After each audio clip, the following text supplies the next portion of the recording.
안녕하십니까? 원동현입니다. 5차원 공과교육 네 번째 강의에 오신 여러분들을 환영합니다. 본 강의는 중요한 목적을 갖고 시작했습니다. 이 강좌를 통해서 말씀에 이끌려 사는 삶을 사는 그리스도인을 길러보기 위해서 시작되었습니다. 그리스도인으로서 예수님을 믿고 또 말씀을 잘 공부하고 또 그 말씀대로 살아보려는 노력은 필요한 것입니다. 하지만 진정한 기독교 교육이란 그 말씀 자체가 성령님을 통해서 우리 안에서 열매를 맺고 성령님이 우리를 이끄시는 대로 우리가 순종하며 이끌려가는 삶을 살도록 해야 합니다. 이렇게 하기 위해서는 먼저 성경을 바르게 이해해야지만 합니다. 성경을 왜곡하거나 내 나름대로 해석해서 성경을 성경대로 이해하지 않고 내 나름대로 이해 안 되면 많은 문제가 생길 것이기 때문에 그렇습니다. 두 번째는 우리 말씀이 우리 안에 들어왔을 때 그 말씀이 자라지 못하도록 하는 우리 내재적인 마음의 밭이 잘못되어 있다 그러면 그것을 잘 우리가 개선해서 정말 말씀을 잘 받아들일 수 있는 옥토로 만들어야지만 되는 것입니다. 이를 위해서 이 5차원 공과에서는 두 가지 훈련을 합니다. 첫째, 5차원적인 삶을 통해서 마음의 밭을 잘 기경하는 것이죠. 우리의 망가진 지적인 틀, 마음의 틀, 몸의 틀, 자기 관리의 틀, 인간관계 틀이 있다 하면 이런 것들을 우리가 회복시킬 수 있도록 해야 되는 것입니다. 하지만 이것이 결코 쉬운 일이 아니라는 것은 우리가 잘 알고 있죠. 그래서 우리가 이제 5차원적인 삶 훈련을 통해서 우리 마음밭을 기경하는 훈련을 하게 되어 있습니다. 두 번째는 우리가 학문의 9단계를 통해서 우리가 성경의 말씀을 왜곡시키지 않고 바로 받아들일 수 있는 훈련을 하는 것입니다. 우리가 인식의 틀이 잘못된 가치관과 세계관으로 왜곡되면 진리를 진리대로 받아들일 수가 없습니다. 노란색 색안경을 끼고 있는 사람은 빨간색을 보여주면 주황색을 봤다고 주장하게 되어 있습니다. 진리가 왜곡돼 버리고 만 것이죠. 그래서 이 학문의 9단계 훈련을 통해서 우리가 말씀을 말씀대로 볼 수 있는 훈련을 하게 됩니다. 하지만 훈련이라는 얘기가 나왔을 때 우리가 조심해야 될 두 가지가 있습니다. 이런 훈련을 하면 사람이 바뀐다고 생각하는데 그렇지 않습니다. 훈련 자체가 사람을 바꾸게 할 수는 없습니다. 특별히 하나님의 백성이 되는 것은 훈련이 아니라 하나님 자신이 예수님께서 성령님이 우리를 그렇게 변화시키는 것입니다. 훈련이라는 과정을 통해서 만나게 되는 말씀을 통해서 우리가 변화되는 것이죠. 이 훈련의 두 번째 우리가 좀 조심해야 될 것은 훈련을 학생들에게 먼저 시키려고 하는 것입니다. 우리가 무엇을 배우고 이것을 학생들에게 훈련시키려고 하는 것이죠. 하지만 이 훈련은 우리로부터 먼저 시작돼야 됩니다. 그리고 그 훈련들을 통해서 어떤 문제점이 있는가를 알게 되고 우리 학생들이 그런 문제에 부닥쳤을 때 우리는 도와줄 수 있는 것이죠.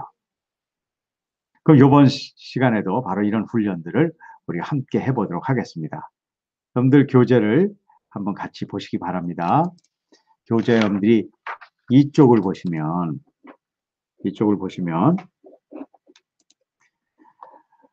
우리 5차원 수용성 교육, 5차원 삶을 살기가 있습니다. 이 5차원 삶을 살기는 하루에 우리가 성경, 그다음에 기도, 운동, 편지 쓰기, 일기 쓰기를 통해서 우리의 왜곡될 수 있는 지적인 틀, 마음의 틀, 몸의 틀, 자기 관리 틀, 인간관계 틀을 회복시키는 훈련입니다. 지금 현재는 이 5가지를 다 할 수 없어서 첫째, 성경 읽기부터 시작합니다. 그리고 이 5차원 삶의 훈련이라는 것은 매일 조금씩 천천히 한다는 원리를 갖고 있습니다. 이것이 단순히 공부로서 내용을 알려는 것이 아니라 우리의 삶까지 변화되기 위해서 우리는 이 교육을 하게 돼 있습니다. 그런데 이 삶의 변화가 오려면 매일 조금씩 천천히 해야 되는 것이죠. 근데 우리는 이 교육을 거꾸로 합니다. 매일이 아니라 몰아서. 조금이 아니라 많이씩 해서.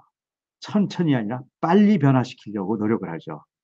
그러다 보니까 공부도 하고 시험도 봐서 성적은 높일 수 있지만 진정한 삶의 변화로 오지 못하는 것을 우리가 볼 수가 있습니다.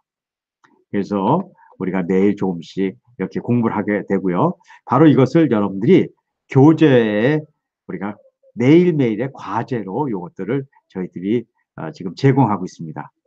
하루에 뭐 5분, 10분 정도 분량이지만 여러분들이 이것을 매일 해나가면 한 달, 두 달, 세 달, 1년, 2년 지나면서 우리의 삶 자체가 이렇게 바뀔 것을 우리가 기대하고 있습니다. 두 번째는 우리가 바른 지적인 능력을 갖기 위해서 우리가 바로 학문의 9단계를 통해서 우리의 인식의 틀을 회복해야 됩니다. 여태까지 우리가 해온 공부는 여러분들 아시는 대로 속해 독서법, 센스그룹 독서법에 대해서 우리가 배워왔습니다. 이 속해 독서법, 센스그룹 독서법이라는 것은 사선치기와 그림 그리기입니다. 그래서 우리가 이해되는 분량만큼 사선을 치는 것이죠. 정보를 처리할 때에도 정보를 빠른 속도로 많이 처리한 능력이 매우 중요하지만 이렇게 센스 그룹, 의미 단락으로 나눠주고 두 번째 이 각자를 그림으로 그리는 훈련을 했습니다. 근데 이번에는 밑줄치기 훈련을 할 것입니다.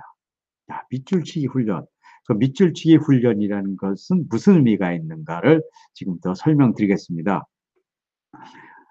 우리가 학교에서 주제를 찾아라 이런 시험 문제가 나오면 이제 바로 그 글에서 가장 중요한 것을 찾으려는 것이죠. 그럼 나름대로 이렇게 글을 읽고 이제 주제를 찾죠. 어떤 게 제일 중요할까 이렇게 생각하다 이게 제일 중요한 것 같다 이렇게 해가지고 우리가 답을 냈어요. 근데 틀리는 경우가 많이 있습니다.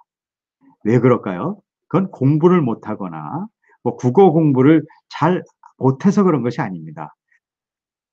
어떤 것이 중요한 것인가에 대한 관점이 틀렸기 때문에 그렇습니다. 우리는 중요한 것을 찾으면 내가 중요한 것을 찾습니다. 하지만 글을 읽을 때나 남의 말을 들을 때는 내가 중요한 것을 찾으면 안 되고 상대방이 말하는 중요한 것을 찾아야 되는 것이죠. 그래서 내가 중요한 것이 아니라 다른 사람이 중요한 것을 찾아야 된다고 이야기해 줍니다. 그럼 사람들은 다 하죠. 맞아. 내가 중요한 걸 찾으면 안 되지. 상대방이 중요한 걸 찾아야지. 그렇게 이야기는 합니다. 그리고 또 주제를 찾으면 또 자기가 중요한 걸 찾아버리죠. 결국은 내가 중요한 것이냐 남의 중요한 것의 문제는 저자의 의도를 잘 파악하느냐 못하느냐 하고 연결되어 있습니다. 자, 예를 들어서 어떤 글이 있습니다. 커다란 호두나무에는 호두가 가득 달렸어요. 옆에 있는 복숭아나무는 호두나무가 부러웠어요. 자두나무는 복숭아나무를 말렸지만 복숭아나무는 자기 몸 구석구석에 열매를 많이 맺도록 명령을 내렸어요. 이윽고 열매가 맺는 계절이 되어 복숭아나무는 열매가 많이 달렸지만 가지가 너무 무거워서 두 동광이가 나서 넘어졌어요. 이런 글을 읽었어요. 근데 여기다가 당신은 이 글에 중요한 것을 적어보세요. 밑줄을 쳐보세요. 그럼 사람들은 자기가 중요한 거에 밑줄을 친다는 것이에요. 어떤 사람은 이 글에 야, 호도가 가득 열렸구나. 이게 중요하게 생각하는 사람 여기다 줄 치는 거고요. 또 복숭아 나무가 호두나무를 부러워했구나. 이게 중요하다고 생각하는 사람 여기다 치는 것이고요. 명령을 내려서 야, 이렇게 나무가 명령을 내릴 수 있는가 봐. 그거 중요하게 생각하는 사람 여기다 밑줄 칠 거고요. 명령을 내렸더니 열매를 많이 맺었어. 여기다 밑줄 칠 거예요. 또 어떤 사람은 아니야. 이게 아니라 두동강이가 나서 결국은 넘어져 버리고 말았네. 이게 중요한 사람은 여기에 밑줄 친다는 것이에요. 사람마다 다 다르게 칠 수가 있겠죠. 하지만 여기서 밑줄을 쳐야 되는 것은 내가 아니라 저자가 중요한 것을 밑줄 쳐야 된다는 것이에요. 자, 이런 능력은 성경을 보는 데서도 매우 중요합니다. 많은 사람들이 성경에 중요한 것에 밑줄을 치면서 성경을 읽는 사람들이 있어요. 좋은 방식이에요. 그런데 만약 어떤 사람이 복에만, 축복에만 관심 있는 사람은요, 그 글을 읽을 때 다 복에만 그렇게 누가 받은 복에만 이렇게 밑줄을 치는 거예요. 그것이 잘못되거나 나쁜 건 아니지만 그런 사람은 성경을 통해서 우리가 고통과 고난과 아픔을 통해서 우리에게 주시는 진정한 축복을 놓쳐버릴 수 있다는 것이에요.